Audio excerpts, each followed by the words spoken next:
Alhamdulillah wassalatu wassalamu ala Rasulillah wa ala alihi wa sahbihi wa man tabi'ahum bi ihsanin ila yaumil amma ba'd. Kaum muslimin dan muslimah rahimani wa rahimakumullah. Kembali kita lanjutkan membaca dan mentelaah hasiah Thalatsatul Usul. Kita sampai pada halaman 19. Qala al-musannifu rahimallahu ta'ala ats-tsalisatu, hal yang ketiga yang wajib dipelajari adalah annaman ata'a rasula wa wahadallaha la yajuzu lahu muwalatu man hadallaha wa rasulah. Siapa yang taat kepada sang rasul dan mengesahkan Allah, tidak boleh baginya memiliki loyalitas keberpihakan kepada orang yang menentang Allah dan Rasulnya, walau kana aqraba qaribin, meskipun dia adalah kerabat yang paling dekat.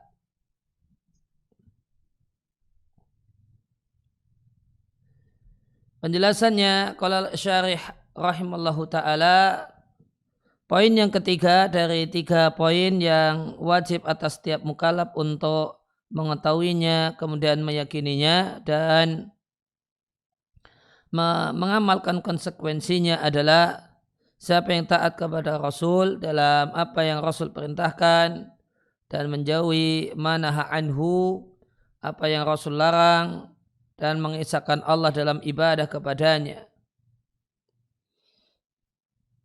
maka tidak boleh baginya memiliki keperpihakan kepada orang yang menentang Allah dan Rasul.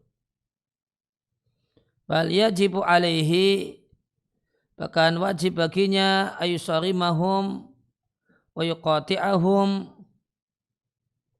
putus hubungan dengannya, yuqati'ahum, yusarima juga maknanya putus, wa yu'adihim, dan memusuhi mereka asyadal mu'adati, dengan permusuhan yang paling keras, orang-orang yang menentang Allah. Mereka itulah orang-orang yang kafir kepada Allah. Dan Allah haramkan memiliki keperpihakan kepada mereka. Ini haram atas setiap muslim dan muslimah. Yang dimaksud dengan al-muwalatu, keperpihakan, adalah al-mawaddatu wal sadaqatu diddu al-mu'adati. Yang tidak diperbolehkan adalah muwaddah dan sedekah yang merupakan kebalikan dari permusuhan. Kebalikan dari permusuhan as-sedekah, persahabatan. Kemudian al-muwaddatu, bersusah payah untuk mendapatkan cinta dan bersusah payah untuk mendapatkan cinta. Dan al-muhaddatu maknanya adalah al-mujanabatu, menjauhi, wal mukhalafatu, dan menyelisih, wal mughadabatu, dan marah, wal muadatu, dan memusuhi. Walaha aidan inda ahli ilmi maknayani, muhaddah itu menurut para ulama memiliki 2 pengertian. Yang pertama, pengertian muhaddah diambil dari kata-kata haddun alias batas. Orang kafir mereka ada di satu batas dan orang-orang yang beriman berada dalam batas yang lain. Orang-orang yang beriman dalam batas Allah dan Rasulnya itulah iman. Sedangkan orang-orang musyrik ada pada batas iblis dan tentaranya, itulah kekafiran. Pendapat yang kedua, muhaddah itu diambil kata-kata hadid. Sehingga anna laisa bainal kafirina wal muslimin ilal hadid. Muhaddah itu maknanya tidak ada antara orang kafir dan kaum muslimin kecuali besi, yaitu senjata, yaknil qitala bil hadidi, yaitu peperangan dengan besi. Yaitu peperangan. Dan ini ya ini globalnya, detailnya kita katakan berkenaan dengan peperangan tentu ada syarat dan ketentuan yang berlaku. Wa dalilu qaulu ta'ala, dalilnya adalah firman Allah Ta'ala, la tajidu qauman, wahai sang Nabi, engkau tidak akan jumpai sekelompok orang yang beriman pada Allah dan hari akhir, mereka yuwaduna man haddallahu wa rasulah. Yuwaduna itu bukan mencintai. Ya, namun yuwaduna itu bersusah payah untuk mendapatkan cinta. Melakukan berbagai macam trik, usaha. Kalau pinjam bahasanya orang Jawa ya ngoyo untuk bisa disenangi.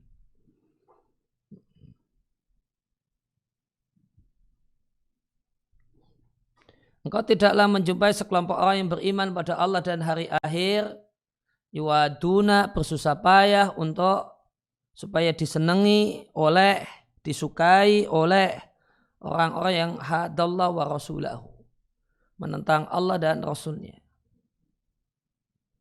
Dan yuwaduna itu maknanya bukan cinta namun susah payah untuk supaya disenangi dan dicintai. Ini faedah penjelasan Syekh Ibnu Utsaimin rahimallahu taala di kitabnya Fathu Dzil Jalali wal Ikram bisarhi Bulughil Maram di Kitabul Janaiz. Mungkin di pertemuan yang akan datang bisa saya bacakan kutipan dari kitab tersebut.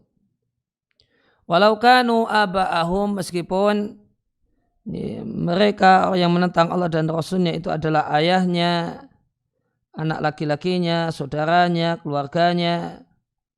Mereka itulah orang-orang yang tidak memiliki muaddah terhadap orang-orang kafir, adalah orang yang Allah telah catat di hati mereka keimanan. Wa ayyadahum, dan Allah kuatkan mereka birohim minhu, dengan pertolongannya, dan Allah masukkan mereka ke dalam jannatin, surga yang mengalir di bawahnya beberapa sungai. Mereka tinggal lama, mereka tinggal di dalam surga. Allah ridha kepada mereka dan mereka ridha kepada Allah. Mereka itulah Hizbullah, golongannya Allah. Ala ingatlah inna hizballahi, sesungguhnya golongan Allah, humul muflihun, hanyalah mereka orang-orang yang beruntung.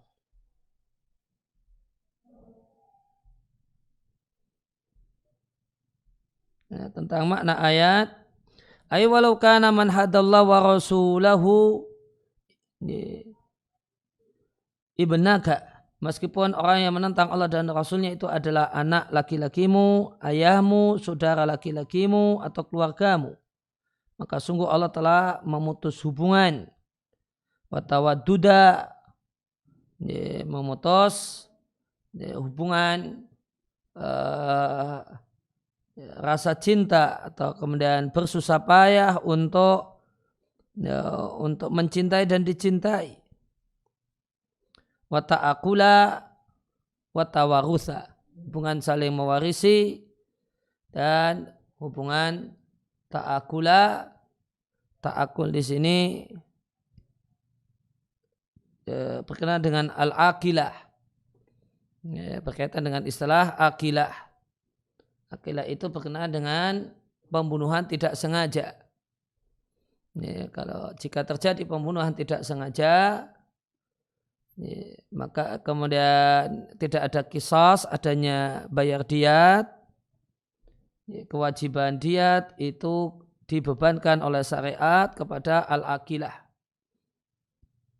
yaitu asobah, mereka yang iuran untuk membayar diyat salah satu keluarganya yang bermasalah ini.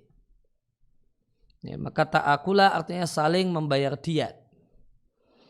Saling membayar diyat antara sesama saudara yang punya kasus pembunuhan tidak sengaja. Dan hukum-hukum yang lainnya, wal alaik, dan hubungan dan kedekatan nasab antara muslim dan non-muslim atau kafir. Karena kedekatan hanyalah fil hakikati pada hakikatnya kedekatan karena faktor agama, bukan karena faktor nasab. Maka seorang muslim meskipun tempat tinggalnya berjauhan, dia adalah saudaramu karena Allah. Dan orang kafir, meski dia adalah saudaramu dalam nasab, saudara kandungmu, fahuwa aduwuka fiddin. Maka dia adalah musuhmu dalam agama. Dan haram atas setiap muslim untuk memberikan loyalitas kepada non-muslim. Bahkan wajib memposisikan mereka sebagai musuh dan pihak yang dibenci.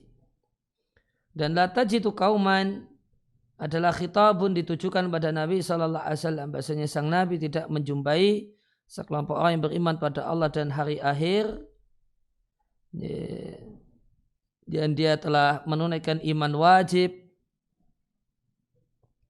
Yuwaduna, bersusah payah untuk mengambil cinta. Ayyuwalluna, memberikan loyalitas dan keberpihakan.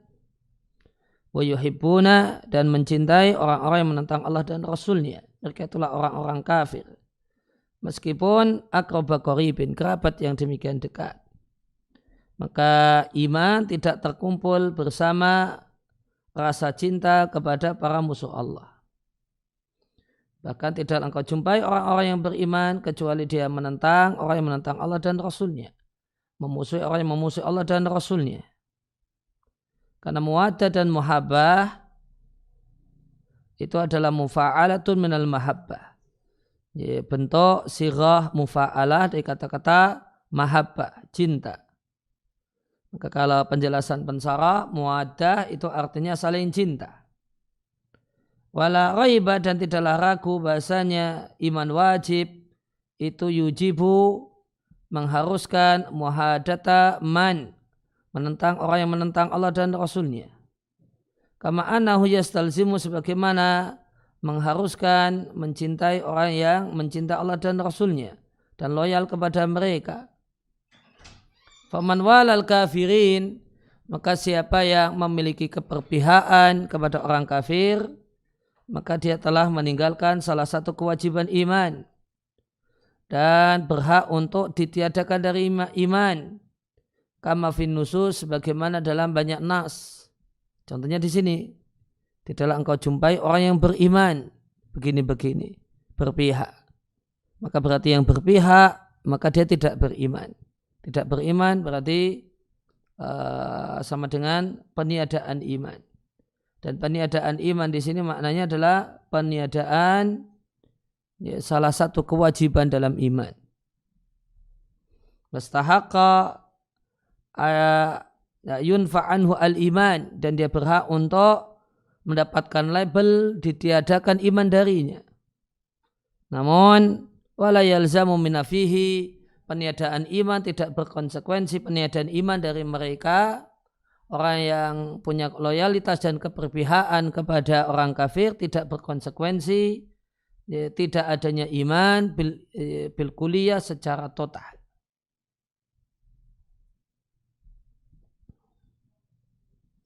Ya, maka di sini kita jumpai istilah al-iman al-wajib. Maka ada istilah al-iman al-wajib.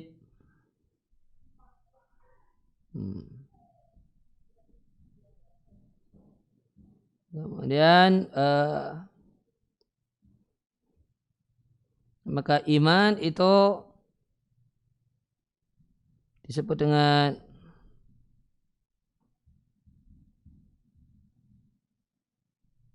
berkenaan dengan iman ada yang namanya aslul iman, pokok iman, yang jika itu hilang maka hilanglah iman. Sesuatu yang jika hilang maka hilanglah iman. Itu disebut dengan sebutan aslul iman. Hal yang mendasar dalam iman. Jika hilang maka hilanglah iman.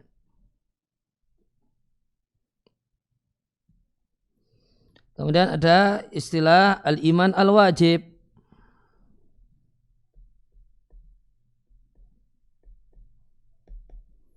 Kemudian temannya adalah al-iman al-mustahab.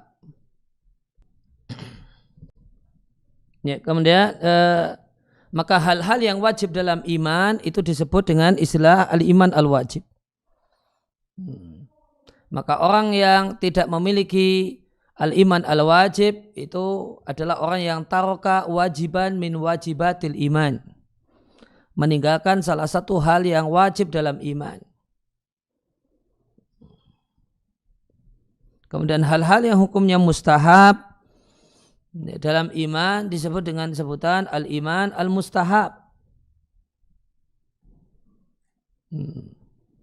Maka sholat 5 waktu itu al-iman al-wajib. Sholat duha, sholat rawatib itu al-iman al-mustahab.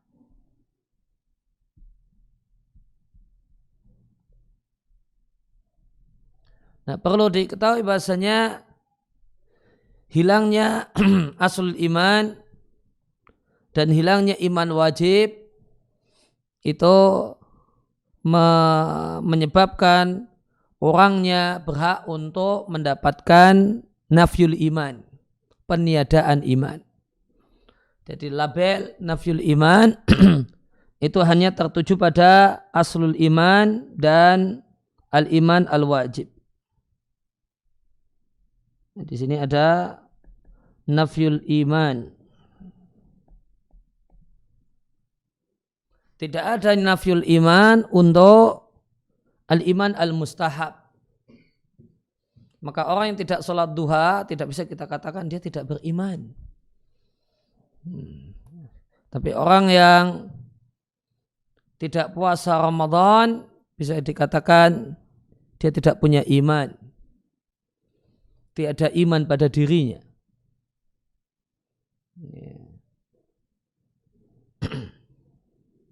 Ya, orang yang kemudian menyekutukan Allah, berdoa, meminta-minta kepada selain Allah, kita katakan dia tidak punya iman. Ya, maka peniadaan iman, nafyul iman, itu tertuju pada aslul iman dan al-iman al-wajib. Ya. Maka la tajidu qauman yu'minuna billahi wal yaumil akhir. Tidaklah engkau jumpai orang yang beriman kepada Allah dan hari akhir. Ya, orang yang memiliki keperpihakan kepada orang kafir. Artinya memiliki keperpihakan kepada non-muslim itu menyebabkan tidak memiliki iman. Ya, nafyul iman. Dan peniadaan iman itu bisa jadi total bil kulliyah. Nah, ini manakala yang terjadi adalah hilangnya aslul iman. Ya, maka nanti akan ada peniadaan iman secara bil kulliyah, secara total.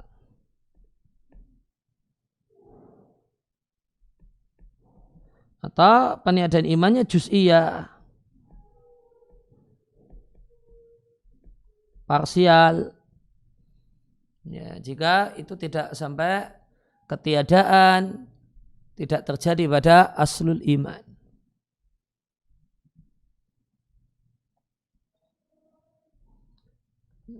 Ya, maka tadi kita jumpai kalimat wala yalzam min nafihi. Ketiadaan iman itu tidak mengharuskan. Ketiadaan iman anhum dari sejumlah orang itu tidak mengharuskan dan tidak berkonsekuensi ayan tafiya bil kulliyah. Iman itu hilang bil kulliyah secara total. Jadi hilang namun tidak total. Karena yang terjadi bukan peniadaan pada aslul iman. Nah, itu sejumlah istilah yang patut untuk digarisbawahi.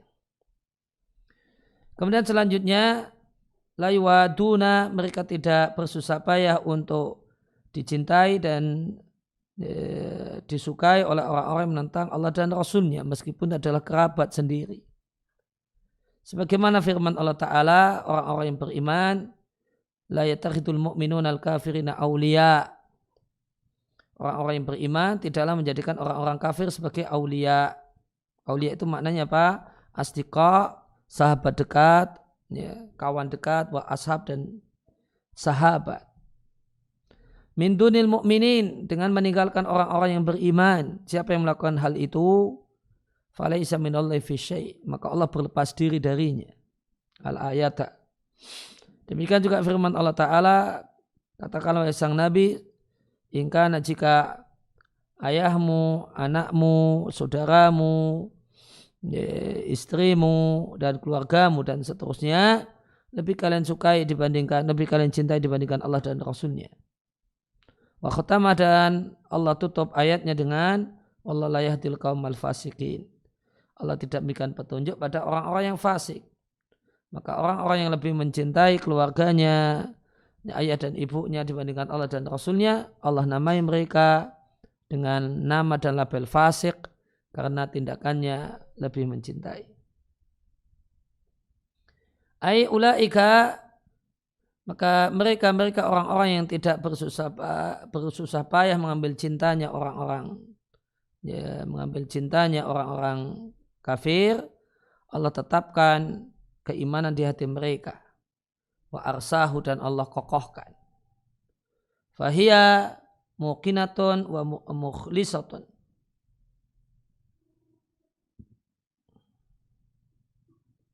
Maka hiyanya kembali ke qulub, ya. Maka hati mereka adalah hati yang muqinatun, hati yang yakin, mukhlisatun, hati yang ikhlas. Dan Allah tetapkan untuk mereka kebahagiaan.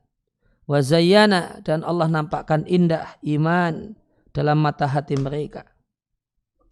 Wa ayyadahum, ini tadi ada wa ayyadahum bi ruhim minhu, maknanya Allah kuatkan mereka dengan pertolongan darinya.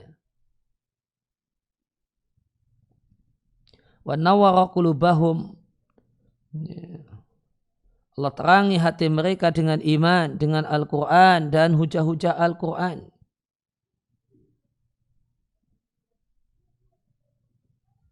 Dan Allah namai pertolongan Allah kepada mereka disebut dengan ruhan. Disebut dengan ruh. Kenapa? Li'anna bihi hayya amruhum. Karena dengan sebab pertolongan Allah, maka hiduplah perkara mereka. Akan jadi sebab pertolongan Allah menjadi sebab kehidupan. Maka balasan untuk mereka surga. Al-jannatu, jannah adalah ismun nama untuk satu tempat, jamaat yang mengumpulkan berbagai macam kenikmatan. Alati a'laha, nikmat surga yang paling tinggi adalah an-nadharu ila wajhillahil karim, memandang wajah Allah yang mulia. Wa yudkhiluhum, Allah masukkan mereka, ayuskinuhum, Allah memberikan tempat tinggal kepada mereka, jannatin, surga, fidari karomatihi, di tempat kemuliaan Allah, yang alati uidat lil muttaqin, yang disiapkan untuk orang-orang yang bertakwa. Ya, jadi jannah secara istilah adalah nama tempat. Sedangkan secara bahasa jannah itu artinya kebun. Ya, secara syar'i adalah nama tempat. Kenapa nama tempat ini disebut dengan jannah yang maknanya secara bahasa adalah kebun?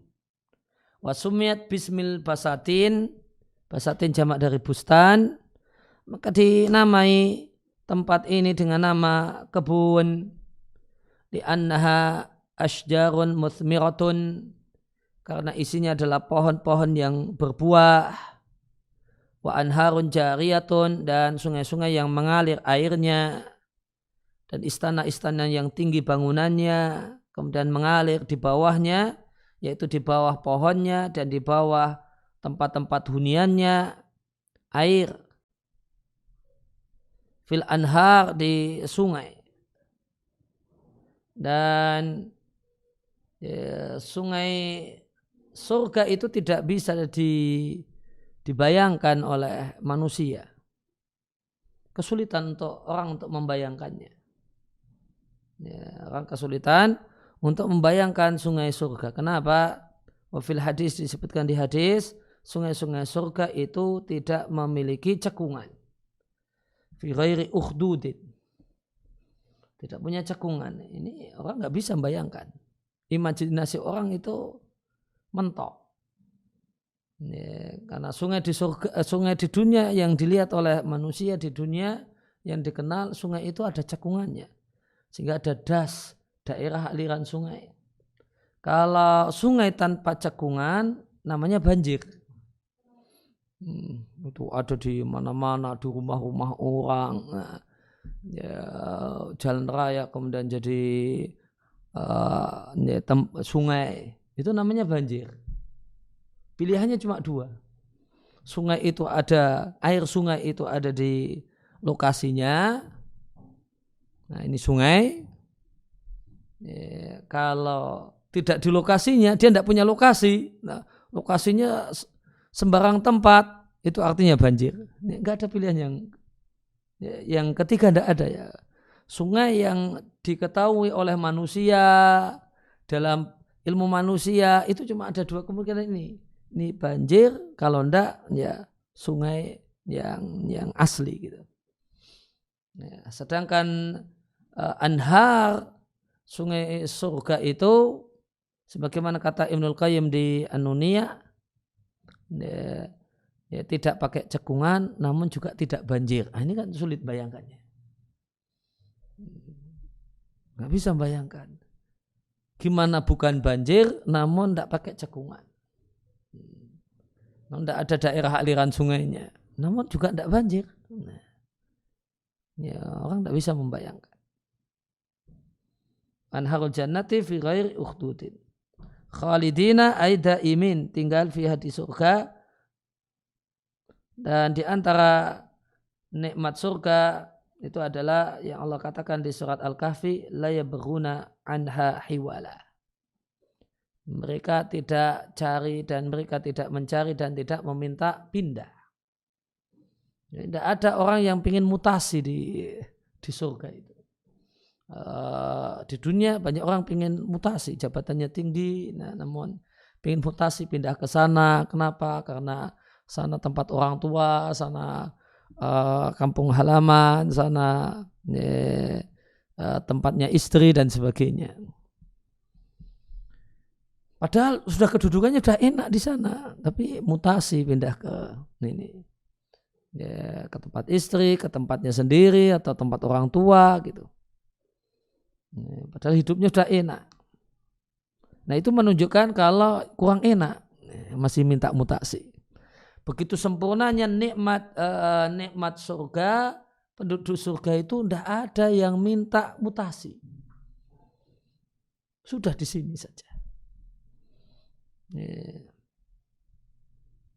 Maka di antara sempurnanya nikmat surga, masing-masing penghuni surga itu Allah buat dia merasa bahwasanya dia itu lebih enak daripada tetangganya, daripada orang lain. Padahal sebenarnya orang lain itu lebih enak daripada dia. Namun dibuat suasana hatinya dialah yang lebih enak. Sehingga tidak ada yang minta pindah, ya Allah pindah sana aja.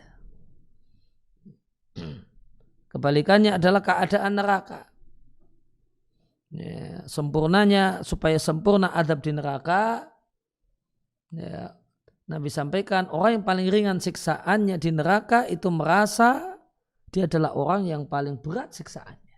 Padahal tidak ada lagi orang yang lebih ringan siksaannya daripada dirinya. Namun dia lihat tetangganya, dia lihat orang-orang yang bisa dia lihat, dia merasa mereka lebih enak, ya, lebih ringan siksaannya. Sehingga la yabghuna anha hiwalah. Wa balaghana anharul jannati fil hadis annam imiha fa naqul anharul jannah 'azimah.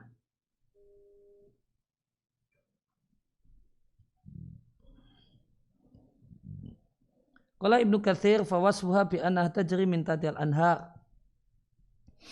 Tentang sungai surga disebut di Al-Quran mengalir di bawahnya, di bawah surga itu al-anhar sungai-sungai. Maksudnya min tahti asyariha wa ghurafiha, di bawah pohon dan kamar-kamarnya.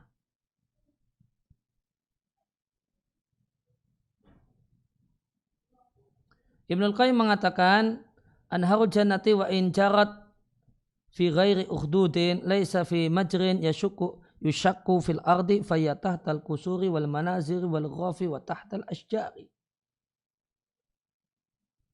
Sungai-sungai surga meskipun mengalir tanpa cekungan, artinya tidak mengalir di tempat mengalir yang merupakan galian di tanah, faya maka sungai-sungai surga itu di bawah istana-istana surga, kedudukannya, kamar-kamarnya, dan di bawah pohon-pohonnya. Ini ada kutipan Nuniyah, anharuha fi ghairi ukhdudin jarat subhana mumsikiha anil faydani min tahtihim tajri kama sya'u mufajjiratan wa ma lin nahri min nuqsani. Anharuha, sungai-sungai surga itu fi ghairi ukhdudin, tidak memiliki cekungan. Subhana maha suci zat yang menahannya, anil faidani, namun juga tidak banjir. Tidak banjir, tanpa cekungan namun tidak banjir. Ya, tentang la yabruna anha hiwala, di tafsir Qutubi disampaikan la yabruna anha hiwala ay la yadlubuna tahwilan anha ila ghairiha. Mereka tidak meminta untuk dipindahkan dari tempatnya ke tempat yang lain.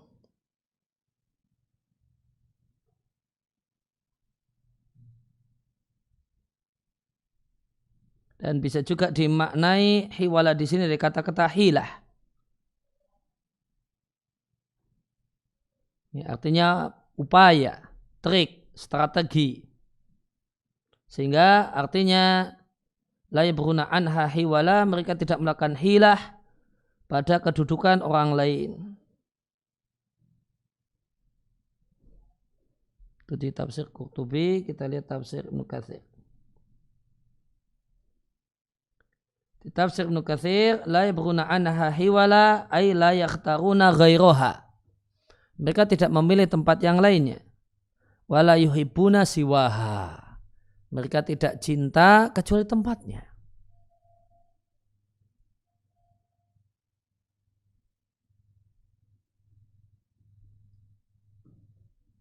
Maka firman Allah la yabruna anha hiwala, kata Ibnu Katsir, tanbihun, mengisyaratkan betapa minatnya mereka dengan tempatnya dan betapa besarnya cinta mereka pada tempat tersebut. Padahal boleh jadi ada anggapan orang yang tinggal di satu tempat dalam waktu yang lama, dia akan bosan, jemu dengan tempat itu. Fa'akhbara, maka Allah kabarkan dalam ayat ini bahasanya mereka, meskipun mereka terus menerus di satu tempat yang sama, la yakhtaruna an maqamihim dalika, mereka tidaklah memilih untuk mutahawila, berpindah dari tempatnya. Wala intiqalan, tidak minta pindah, mutasi. Wala dha'nan, wala rihlatan. Nah, ketika kita di dunia tinggal di satu tempat, maka kita bosan, akhirnya pengen jalan-jalan. Jalan-jalan ke pantai, naik gunung, mana gitu. Maka wala dha'nan, wala rihlatan. Mereka tidak kemudian menyukai rihlah, bepergian untuk meninggalkan tempat ini karena bosan, gitu. Cari pemandangan yang lain, maka tiap hari lihat lemari itu, lihat tembok itu, lihat yang lain lah. Maka minta rihlah, itu kehidupan di dunia. Nah, di surga tidak ada yang minta ini. Jalan-jalan, cari pemandangan yang lain, bosan di sini. Nanti meskipun nanti di sanalah seminggu 2 minggu, nanti balik lagi sini, gitu. Tidak ada demikian. La dha'nan wala rihlatan, tidak kemudian meminta perjalanan, wala badalan, tidak pula minta ganti tempat yang lainnya. Maka itu sempurnanya nikmat, di surga. Tinggal lama, namun bisa, namun menikmati tempat tersebut, tidak bosan dengan tempat itu. tidak meminta wisata, piknik, jalan-jalan ya, sehingga meninggalkan tempat itu atau kemudian mutasi ke tempat yang lainnya. Ya, selanjutnya radhiyallahu anhum wa radu an. Maka ini ada a'la maratibin na'im adalah level kenikmatan yang paling tinggi. Wa fihi, dan di sini terdapat rahasia yang indah. Dikarenakan mereka rela kemudian ya, askhatu membuat marah kerabatnya dan keluarganya karena Allah, maka Allah ganti untuk mereka ridha Allah untuk mereka. Wa ardahum anhu, dan Allah membuat mereka ridha kepada Allah dengan berbagai macam nikmat al-mukim yang abadi yang Allah berikan pada mereka. Keberuntungan yang besar dan karunia yang luas.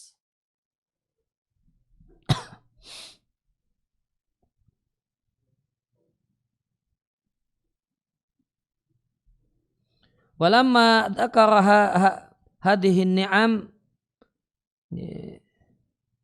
dan tatkala Allah telah menyebutkan nikmat-nikmat ini, Allah iringi dengan hal yang mengharuskan untuk meninggalkan keperpihakan kepada musuh-musuh Allah. Faqal, maka Allah katakan, ulaika, mereka itulah orang-orang yang memberikan keperpihakan kepada wali-wali Allah, orang yang memutus hubungan dengan para musuh-musuh Allah, mereka itu adalah Hizbullah. Mereka itulah rombongannya atau golongannya Allah, yaitu para penolong Allah di muka buminya. Dan mereka adalah hamba-hamba Allah yang dekat. Dan mereka lah orang yang berhak untuk mendapatkan pemuliaan dari Allah. Dan mereka itulah orang-orang yang beruntung, ay al-faizun, orang yang beruntung di dunia dan di akhirat. Orang yang selamat pada hari kiamat. Kemudian di sini ada kutipan hadis. Di hadis disebutkan, Allahumma ya Allah la taja'al li fajirin wa li fasikin indi yadan. Ya Allah, janganlah kau jadikan ya, orang fajir, orang fasik punya jasa dalam hidupku. Wala nikmatan, jasa dan budi dalam hidupku.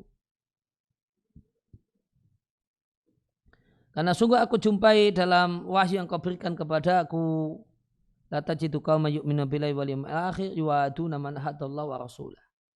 Khawatir kalau orang-orang kafir itu punya budi dan jasa, ya, maka nanti akan ada ya, tabiat manusia, normalnya manusia akan berupaya balas jasa dengan bersusah payah untuk supaya mendapatkan simpati dan cinta. Wadhahara bihada, maka jelaslah dengan hal ini wajib atas, itu salah cetak ya. Wadhahara bihada annahu yajibu ala kulli muslimin. Ya, tidak perlu ada mim. Muqata'atul musyrikin, putus hubungan dengan orang musyrik. Ya, wa munabadatuhum. Ya. Dan ya sama, putus hubungan dengan mereka. Ini ada hadis, Allahumma la taj'al li fajirin wala li fasikin. Allahumma la taj'al li fajirin wala fasikin alayya yadan wala ni'matan.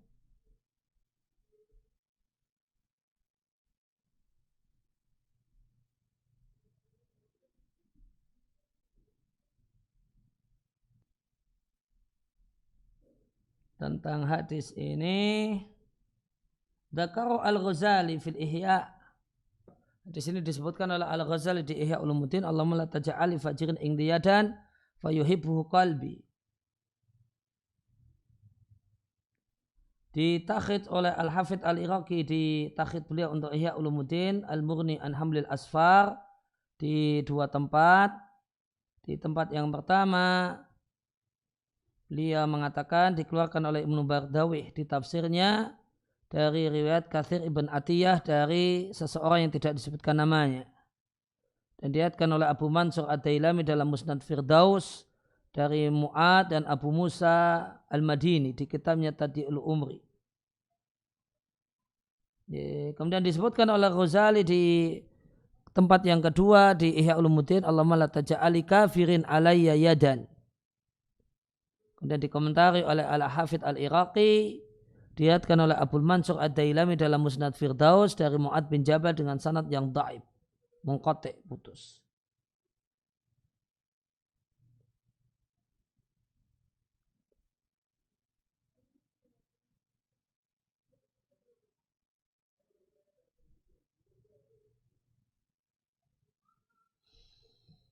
Ini riwayat ini banyak disebutkan di para ahli tafsir, disebutkan di Adur al-Manthur, di tafsir Ibnu Katsir juga ada. Jadi Faidul Qadir, Mirqatul Mafatih.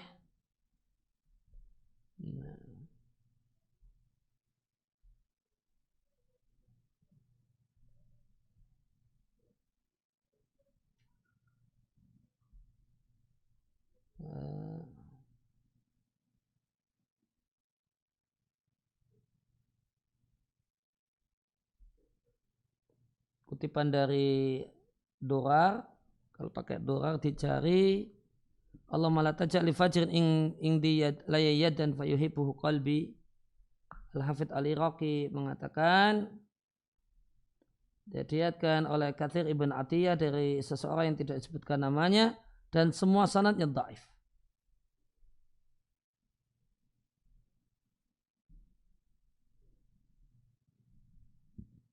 Allahumma la taj'al li fajrin indi yadan fayuhibbuhu qalbu dari Mu'ad, disimpulkan derajatnya dhaif. Allahumma la taj'al li fajrin indi yadan, dikomentar oleh Syaukani, sanadnya dhaif. Ringkasnya status hadisnya dhaif. Ya, catatan penting dari hal yang kita baca,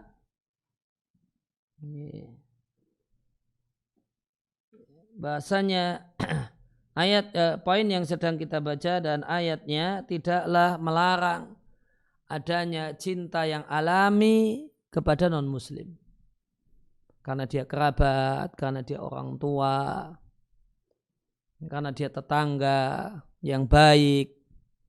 Sehingga ada rasa cinta alami. Namun rasa cinta yang terlarang adalah rasa cinta karena faktor agama. Atau tadi sebagaimana penjelasan Syekh Ibnu Utsaimin, bersusah payah untuk mendapatkan cinta. Namun jika bersikap baik, wajar semestinya kepada tetangga, kepada kawan, kepada kerabat, maka tidak mengapa. Tapi kalau sampai tidak wajar dalam pandangan orang yang beriman, nah ini yang terlarang. Karena berkenaan dengan rasa cinta kepada orang kafir itu ada rasa cinta alami dan ada rasa cinta karena agama.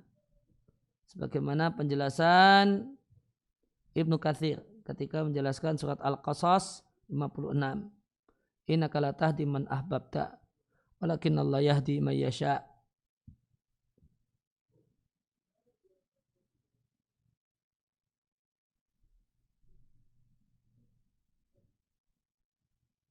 Ibnu Katsir mengatakan innaka la tahdi man ahbabta. Itu maknanya di tafsir Ibnu Katsir, huwa a'lamu biman yastahiqul hidayata. Apa utuhnya ayat kan, innaka la tahdi man ahbabta walakinnallaha yahdi man yasha wa huwa a'lamu bil muhtadin. Sehingga engkau tidaklah bisa memberikan petunjuk pada orang yang kau cintai, namun Allah memberikan petunjuk pada siapa saja yang dia kehendaki, dan dia Allah lebih mengetahui orang-orang yang mendapatkan petunjuk. Ai maknanya wa a'lamu biman yastahiqul hidayata. Allah itu yang lebih tahu tentang siapa yang berhak untuk mendapatkan hidayah dan siapa yang berhak untuk mendapatkan sesat. Dan terdapat dalam Sahihain bahasanya ayat ini turun tentang Abu Talib, paman Rasulullah sallallahu alaihi wasallam. Yang Abu Talib ini melindungi Nabi, membela Nabi. Wa yaqumu fi saffihi. Abu Talib ini berada di barisan Nabi.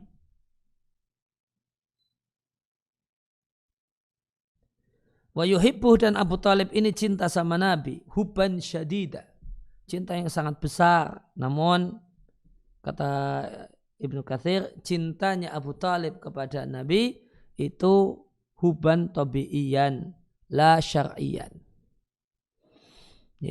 Cinta alami karena ini keponakan. La syar'iyan, bukan cinta karena agama. Cintanya Abu Thalib kepada Nabi. Itu dikatakan oleh Ibnu Katsir cinta alami dan bukan cinta normal dengan keponakan yang dirawat sejak kecil, yang ini orangnya akhlaknya baik. Ini rasa cintanya Abu Thalib, bukan cinta syar'i. Maka di sini Ibnu Katsir mengisyaratkan bahasanya rasa cinta kepada orang yang beda agama itu dalam hal ini Abu Thalib kepada Nabi itu mungkin saja terjadi, dan itu karena itu huban tabi'iyan, cinta karena faktor alami, bukan karena syar'i.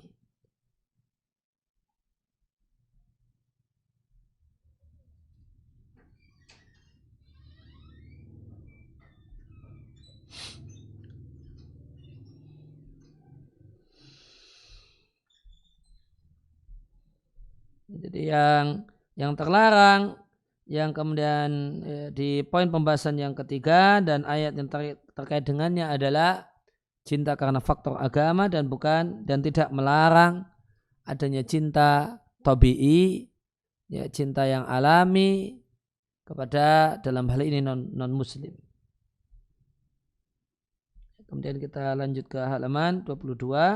Qala al-musannif rahimallahu taala i'lam arsyadakallahu li ta'atihi.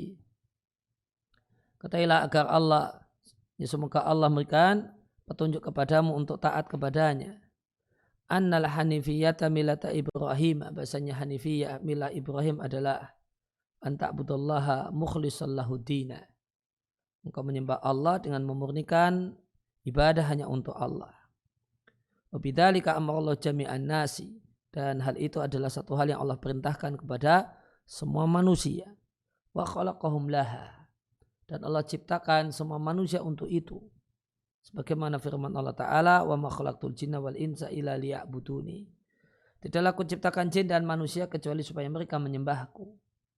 Wa ma'na ya'buduni, dan yang dimaksud dengan menyembahku, yuwahiduni, mengesakanku.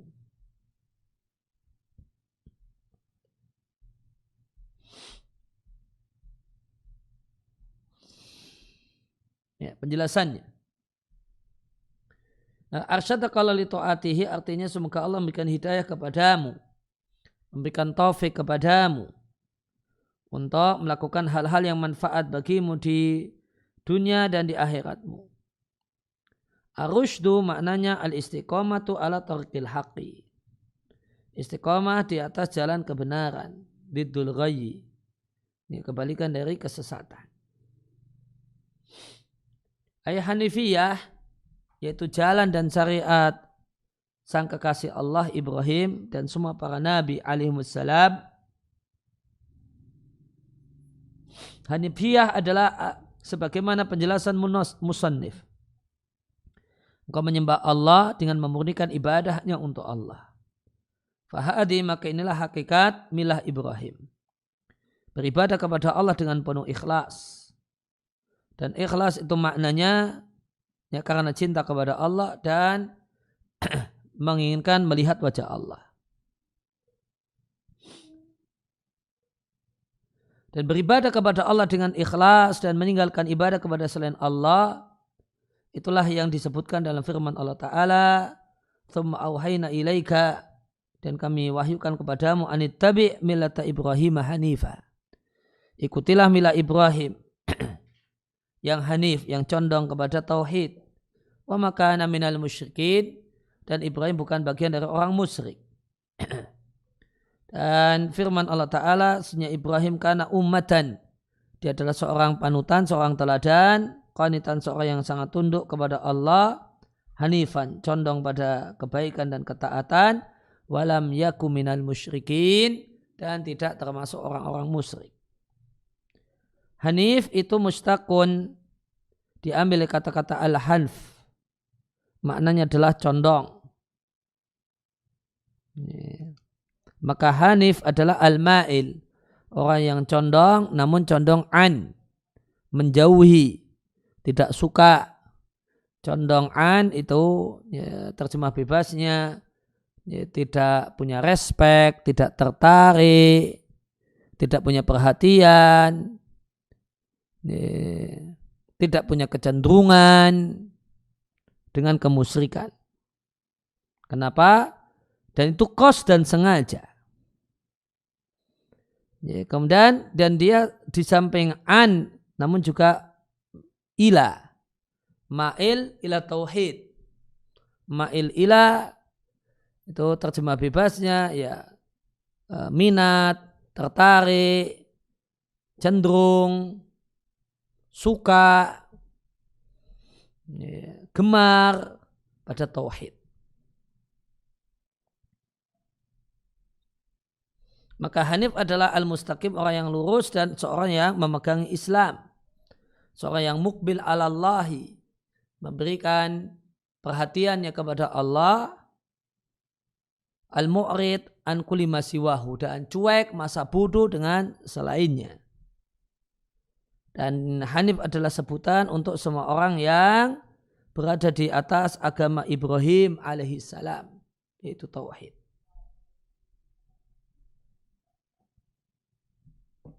Oleh karena maka makna asal hanif adalah condong.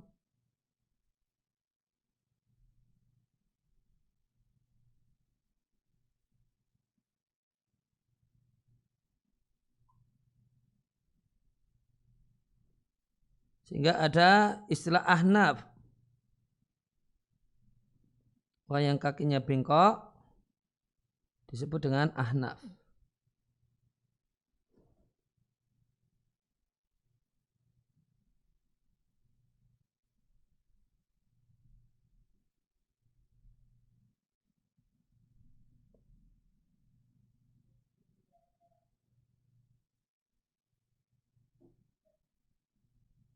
Ada istilah ada satu catat kaki namanya ahnaf.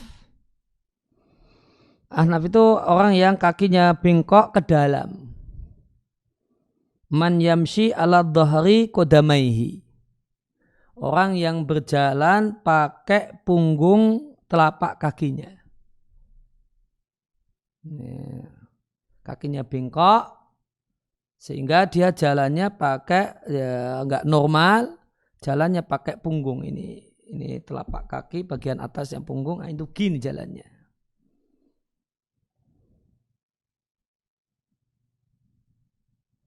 Ya, maka itu disebut ahnaf.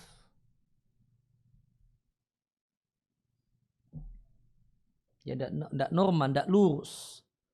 Ya enggak normal, enggak lurus, namun jalannya begini.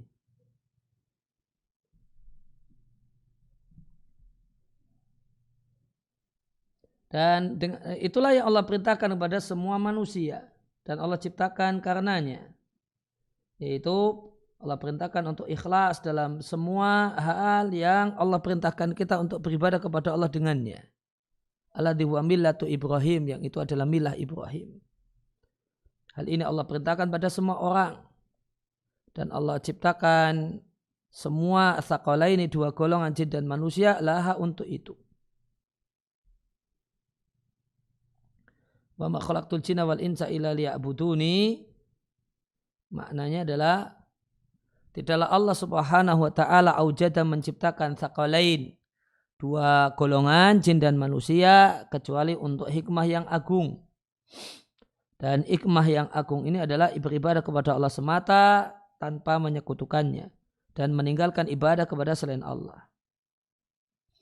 Maka ayat ini afadat, mengandung faedah, memberikan pelajaran bahasanya makhluk itu tidaklah tercipta untuk sia-sia dan tidaklah dibiarkan sudah sia-sia tanpa perintah dan larangan. Ada satu kaidah Qur'aniyah yang penting disampaikan oleh Ibnu Abbas radhiyallahu anhuma, beliau katakan, kullu mawdu'in fil Qur'ani u'budullaha fa ma'nahu wahidullah. Ini penting. Kaidah Qur'aniyah. Semua ayat dalam Al-Quran yang bunyinya sembahlah Allah, yang mengandung perintah untuk menyembah Allah, maknanya adalah wahidullah. Esakanlah Allah subhanahu wa ta'ala. Hal ini mengisyaratkan bahwa ibadah itu tidak disebut ibadah kecuali harus dengan tauhid. Karena ibadah kepada Allah itu jika tidak tauhid, namun juga ibadah kepada selain Allah, itu sebutannya sama dengannya bukan menyembah Allah namun syirik. Sehingga semua ayat yang mengandung perintah untuk beribadah kepada Allah maknanya adalah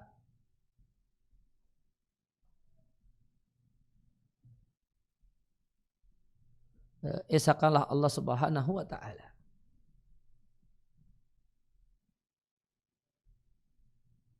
Kemudian wa a'dhamu ma amarallahu bihi at-tauhidu. Perkara yang paling penting yang Allah menjadi perintah Allah adalah tauhid. Wa dan definisi tauhid adalah ifradullahi bil ibadati. Ini terjemah luasnya beribadah hanya kepada Allah. Itu saya nilai lebih luas daripada mengesahkan Allah dalam ibadah. Itu kurang luas. Tapi kalau diterjemahkan beribadah hanya kepada Allah itu lebih luas.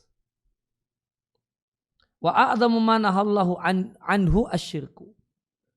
Dan hal yang paling besar yang menjadi larangan Allah adalah kemusyrikan.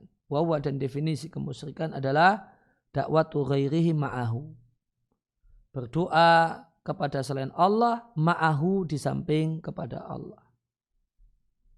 Wa dalilu dan dalilnya adalah firman Allah Ta'ala wa'budullah wa la tusyriku bihi syai'ah. Sembahlah Allah dan jangan sekutukan Allah dengan sesuatu apapun. Penjelasannya kalau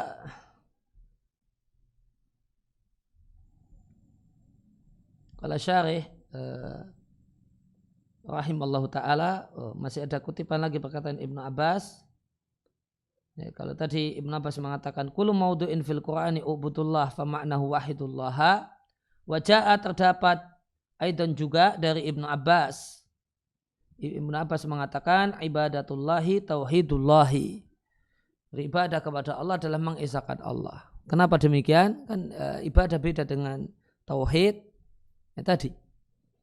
Karena ibadah jika kepada Allah jika dicampur dengan ibadah kepada selain Allah itu sama dengan syirik. Bukan sama dengan menyembah Allah subhanahu wa ta'ala. Gimana supaya menyembah Allah itu sama dengan menyembah Allah? Menyembah Allah dan tidak menyembah yang lainnya. Nah itu sama dengan menyembah Allah. Sehingga ahli menunjukkan tidak ada sebutan menyembah Allah kecuali dengan tauhid. Karena itu orang-orang musyrik Quraisy, orang-orang musyrik Mekah yang menyembah Allah dan menyembah selain Allah, kita katakan di surat Al-Kafirun wala antum abiduna ma'abud. Kalian tidak menyembah Allah yang kami sembah. Padahal mereka menyembah Allah. Namun tidak disebut menyembah Allah. Karena menyembah Allah dan menyembah selain Allah. Kemudian ibadah dalam bahasa Arab maknanya tadallul wal khudu, menghinakan diri dan ketundukan. Dari ungkapan orang Arab, tariqun mu'abbadun. Jalan yang enak. Ay mudallalun, yang sudah ditundukkan. Kenapa? Karena sudah bolak-balik diinjak oleh al-aqdamu, telapak kaki manusia. Dan berbagai macam kewajiban syariat yang dibebankan kepada mukallaf itu disebut ibadat. Li'annahum karena mereka mukallaf melakukannya karena Allah. Tunduk dan hina kepada Allah. Dan akan datang pengertian ibadah dalam syariat. Kemudian tentang perintah Allah yang paling agung adalah tauhid. Wa huwa dan tauhid adalah a'dhamu faridatin, kewajiban yang paling agung yang Allah wajibkan atas para hamba. Untuk pertama kali diilmui, setelah itu diamalkan. Wali ajli, dan karena tauhid diutuslah para rasul dan diturunkanlah berbagai kitab suci. Wabihi, dan dengan sebab tauhid, ya, maka tukafaru dzunub, berbagai dosa diampuni atau ditutupi. Kemudian berhak untuk masuk surga dan selamat dari neraka. Tauhid fil asli, makna asalnya secara bahasa dari kata-kata wahada yuwahidu tauhidan. Maknanya ja'alahu wahidan ay fardan. Menjadikan sesuatu itu tunggal.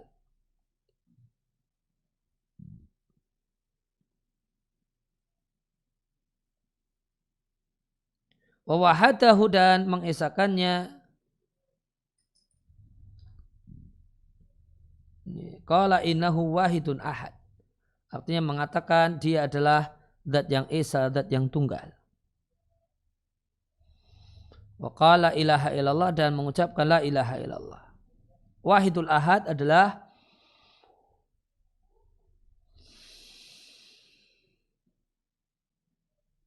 sifat untuk nama Allah.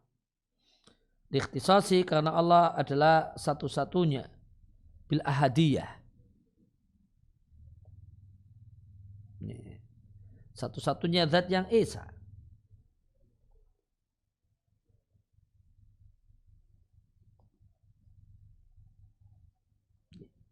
Dan ya, ada kaidah dari Syekhul Islam Ibnu Taimiyah rahimahullah ta'ala, dalam bahasa Al-Quran, dalam bahasa syariat, tidaklah digunakan kata-kata ahad dalam kalimat positif kecuali maknanya adalah Allah. Kalau ahad yang maknanya selain Allah itu kalimatnya negatif.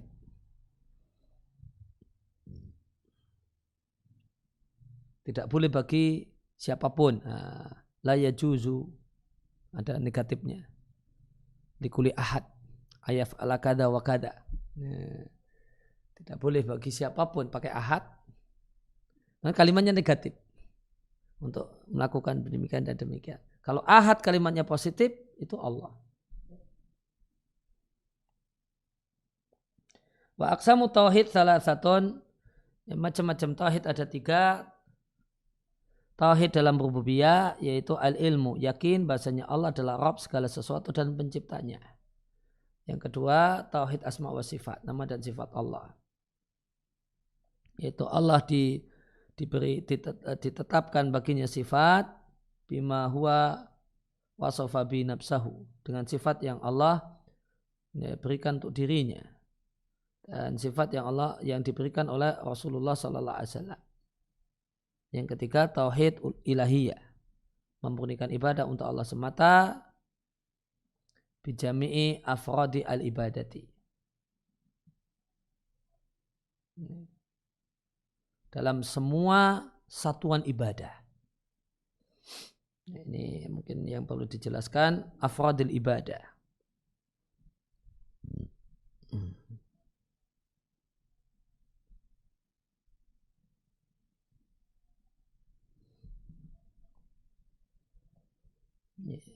Kalau biasanya redaksi yang sering kita jumpai adalah anwa'il ibadah. Karena ibadah itu jenis dalam bahasa Arab.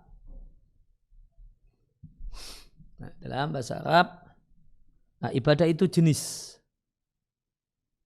Ini statusnya jenis.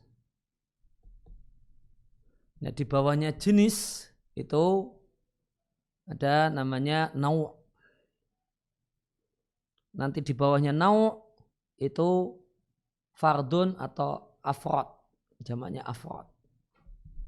Jadi urutannya jins, jamaknya ajnas. Kemudian kategori di bawah jins itu namanya nau', namanya anwa'. Nanti nau' ini nanti anggotanya namanya fardun, jamaknya afradun.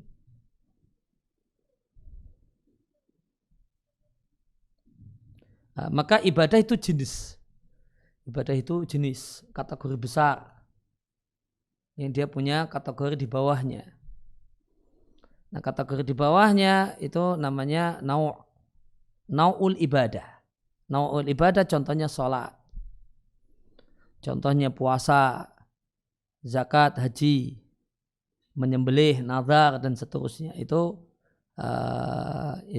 nau'ul ibadah. Nah, kemudian di setiap nau' ini tentu punya afrad. Misalnya nau'nya sholat. Maka per satu sholat itu namanya fardun. Sholat duhanya fardun. Sholat duhurnya fardun. Sholat subuhnya fardun. Maka ini ada ibadah. Kemudian ada nau'nya misalnya sholat. Kemudian ada fardunnya misalnya tadi sholat duha.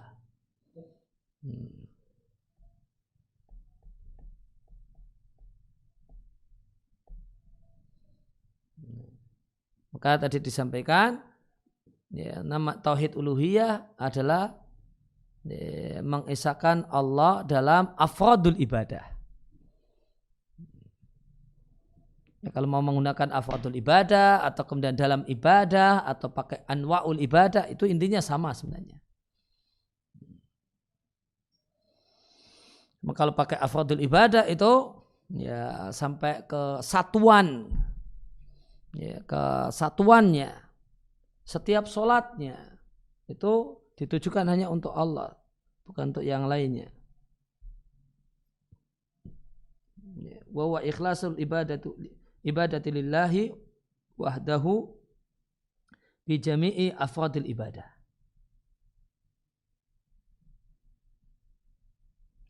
Kemudian larangan yang terbesar adalah syirik. Syirik dalam bahasa Arab makna aslinya adalah nasib bagian.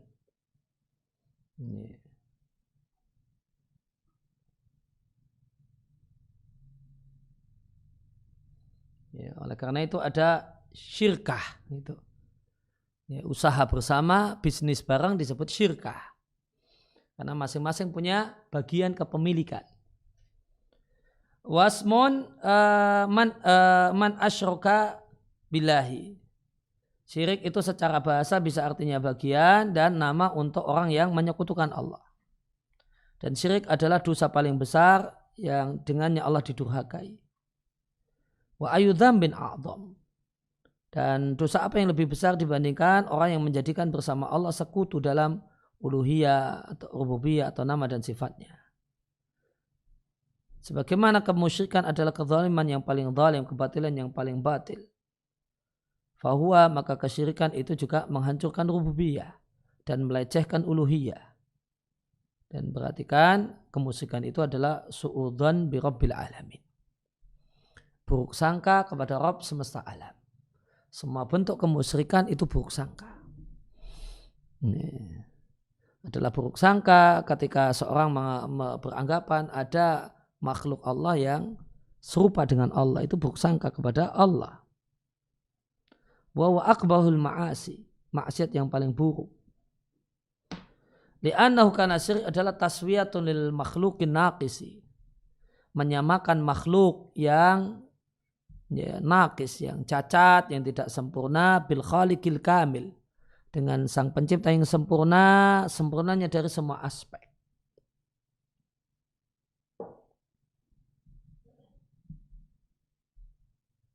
Kemudian definisi syirik adalah dakwatu ghairihi ma'ahu.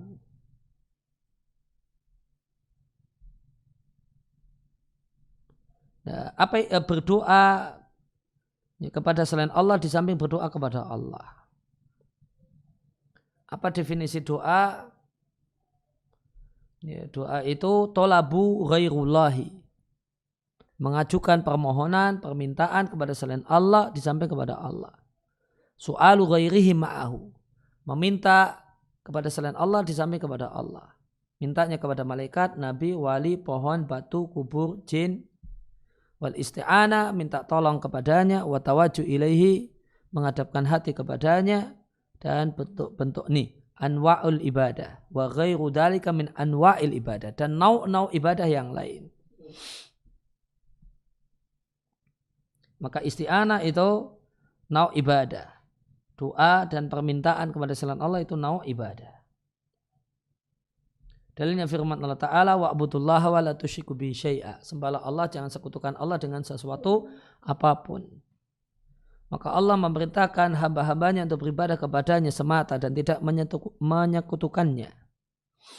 Fa'inau, maka sesungguhnya Allah adalah sang pencipta, pemberi rezeki, al-mun'im, memberi nikmat, al-mutafadil, yang memberikan karunia kepada makhluknya. Fahuwa al-mustahiqu minhum. Maka Allah itu yang berhak dari mereka makhluk agar diesakan dan tidak disekutukan dengan apapun. Wala tusyriku bihi syai'an, syai'an di sini isim nakirah, ya, didahului larangan. Wala tusyriku. Fa'ama, maka mencakup kemusyrikan baik sedikit ataupun banyak. Dan larangan kemusyrikan digandeng dengan perintah untuk ibadah yang Allah wajibkan pada para hamba. Atau itu harusnya titik. Dan Allah Subhanahu wa ta'ala menggandengkan perintah untuk beribadah yang Allah wajibkan kepada para hamba. Allah gandeng bin nahi dengan larangan melakukan kemusyrikan yang Allah haramkan.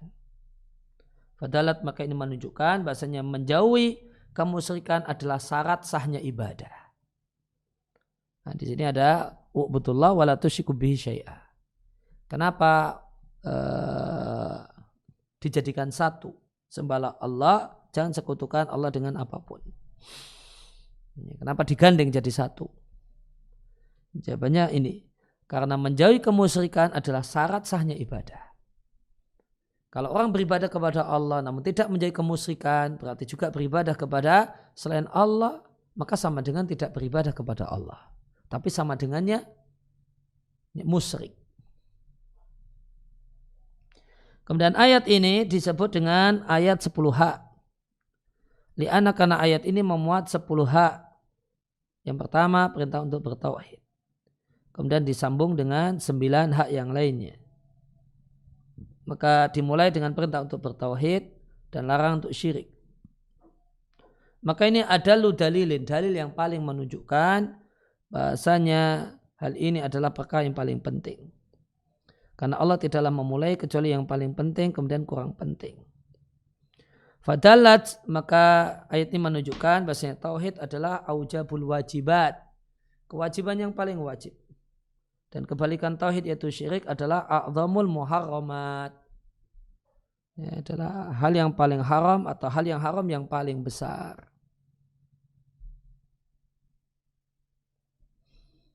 Ya, demikian dengan ini kita telah selesaikan muqaddimah Salasatul Usul. Karena Salasatul Usul itu punya 3 muqaddimah. Pertama adalah arba'u masail, kemudian yang kedua adalah salah satu masail, kemudian yang ketiga adalah risalah tentang Hanifiyah atau milah Ibrahim. Setelah itu baru masuk pada matan asli dari Salasatul Usul. Ya, dan maka ada tiga risalah sebelum matan Salasatul Usul yang ini ditambahkan oleh sebagian, diletakkan di depan oleh sebagian murid Syekh Muhammad sebagai muqaddimah, sebagai pengantar untuk belajar Salasatul Usul. Kalau Salasatul Usulnya yaitu mulai dari halaman 25, fa idza qila laka mal usulu tsalatsah. Nah, itu baru masuk ke Salasatul Usulnya. Ya, demikian wasallallahu ala nabiyina Muhammadin wa ala alihi washabbihi wasallam wa ruta'ana alhamdulillahi rabbil alamin. Subhanakallahumma wa bihamdika asyhadu an la ilaha illa anta astaghfiruka wa atubu ilaik.